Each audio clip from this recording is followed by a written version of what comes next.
Эмне үчүн Аскар Акаев Бишкекке кайтууну чечти? Феликс Кулов комментарий берди. Феликс Кулов Кактус Медиа сайтына Аскар Акаевдин келиши боюнча комментарий берди. Анын айтымында ал Аскар Акаевдин келгенин президент Садыр Жапаровдон билген. Президент Акаев Кумтөр боюнча тергөө менен келишим түзүүгө макул болгонун жана бул үчүн Бишкекке келерин айтты. Куловдун айтымында Акаевга азыр Кыргызстанда коркунуч жок. Кулов тергөө менен кызматташууну акылга сыярлык кадам деп атады. Дон эскирүү мөөнөтү өтүп кетти, аны соттоого болбойт. Ошого карабастан ал өз ыктыяры менен келип тергөөгө жардам берүүгө макул болду. Булан жашыра турган эч нерсеси жок экен, өзүнө ишенет жана коркуу нерсеси жок экенин билдирет, деди Кулов. Кулов мындай кырдаалда эч кандай саясий келишим жок жана тараптар эч кандай келишимге келишкен жок деп эсептейт. Эмнеге ал бийлик менен соодалашышы керек? Анын жашы өтүп калды, өзүнүн атын коргогусу келет жана бул үчүн Бишкекке учуп келген. Бийлик менен соодалашуунун кереги жок. Доонун мөөнөтү бүткөн жана мүмкүн эмес. Үчүнчүдөн ал мындай статуска ээ жана ага соодалашуунун бирөө менен сүйлөшүүнүн кереги жок. Ал жөн эле өзүнүн жакшы атын коргогусу келет. Ал тергөөгө жардам берип болгонун айтууга макул болду, деди Кулов. Кулов мурунку президент Кыргызстанда калабы же кылмыш иши аяктагандан кийин кетерин билбейт. Кулов кошумчалагандай, ал башка экс-президенттин, ошондой эле Кумтөр иши боюнча соттолуучу Курманбек Бакиевдин кайтып келиши мүмкүн экенин талкуулаган эмес. Булак Кактус Медиа. Эл чындыкты билсин. Курманбек Бакиев апта аягында Кыргызстанга келеби? Кыргызстандын мурдагы президенти Курманбек Бакиев Кыргызстанга келет деген маалыматтар айтылып баштады. Аны Аскар Акаевдин күтүүсүз келүүсү менен байланыштырып жатышат. Мындан аз убакыт мурда президент Садыр Жапаров мен убактымды куугунтуктарга эмес, өнүгүүгө жумшайм деп пост жазган. Андан соң эле Акаев келип калды. Айрым маалыматтарга караганда, жуманын соңунда Курманбек Бакиев дагы Бишкекке келүүсү мүмкүн. Булак Коом пресс. Эл чындыкты билсин. Талайбек Нуралиев системалуу түрдө пара алып турууга шектелип кармалды. Жаза аткаруу мамлекеттик кызматтын төрагасынын биринчи орун басары Талайбек Нуралиев коррупция фактысы боюнча кармалды. Бул тууралуу Кыргыз Республикасынын УКМКнын басма сөз кызматы билдирет. Маалымат кылайык, УКМК коррупцияга байланыштуу кылмыштарды алдын алуу, аныктоо жана бөгөт коюу боюнча көрүлүп жаткан иш-чаралардын алкагында Юстиция министрлигинин алдындагы жазаларды аткаруу мамлекеттик кызматтын төрагасынын биринчи орун басарынын Нуралиев Талайбек жетекчилик астында туруктуу коррупциялык схема мөөнөтүнөн мурда бошотуу, соттолгондордун шарттарын жумшартуу, ошондой эле бөлүмдүн ортоңку жетекчилигинин мыйзамсыз аракеттерин жашыруу үчүн системалуу түрдө акча каражаттарын алуу аныкталган. Сотко чейинки өндүрүштүн алкагында 2021 жылдын 2-августунда Талайбек Нуралиев иш бөлмөсүндө ыкчам издөө иш-чаралары жүргүзүлүп, анда 3500 АКШ доллары, 59 000 сом суммасындагы акча каражаттары, уюлдук телефондор жана чакан калибрдүү куралдын патрондору алынган. Жашаган жеринен тапанчасы жана жылмакай ок атуучу куралдар, ошондой эле түзөтүү мекемелеринде соттолгондор жасаган нарда, сандык, бычак, кылыч, стол, отургуч түрүндөгү ар кандай буюмдар табылып алынды. Жүргүзүлгөн тергөө жана ыкчам иш-чаралардын жыйынтыгында Талайбек Нуралиев Кыргыз Республикасынын УКМКнын тергөө камак жайын убактылуу кармоочу жайына киргизилди. Булак Медиа Центр. Эл чындыкты билсин.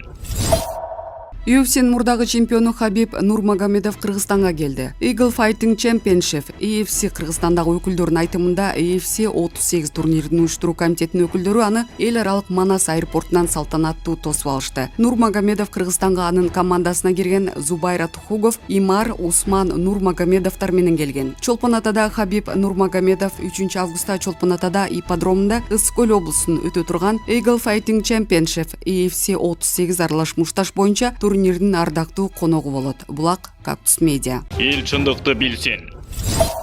Уюмдун рейтингинде 62 килограмм салмактагы балбан кыздардын арасында биринчи орунда турат. Булак Спутник KG. Эл чындыкты билсин. Сагындык Маматоморов кумшекердин жана майдын баасы арзандайды. Бул тууралуу бүгүн 3-августта маалымат жыйынында Кыргыз Республикасынын экономика жана финансы министрлигине караштуу мамлекеттик монополия каршы жөнгө салуу агенттигинин Бишкек шаары жана Чүй облусу боюнча бөлүмүнүн башчысы Сагындык Маматоморов билдирди. Анын айтымында августтун аягына чейин Кыргызстанда кошумча нарк салыгы нөлгө барабар болгон 40 тонна кумшекер келет. Кыргызстанда кумшекерге болгон жылдык керектөө 100 000 тоннаны түзөт. Анын ичинен 60% өлкөдө кайра иштетилип чыгат. 40 000 тоннанын келиши биздин керектөөчүлөргө олуттуу таасир этет. Жетсиздик болбой, нөл ставкасы эске алуу менен баасы төмөндөшү керек, деди ал. Маматоморов өткөн жылы Кыргызстан майды импорттогон өлкө Россияда күн караман түшүмсүздүгүнөн улам анын баасы жогорулаганын кошумчалады. Бул жылы аларда түшүм жакшы 19,3 миллион тонна семечка жыйнашты. Ушуга байланыштуу акыркы айда Россияда майдын дөң баасы арзандап жатат. Жакын арада май жана кумшекердин баасы арзандайт, деди ал. Булак Назар Ньюс. Эл чындыкты билсин.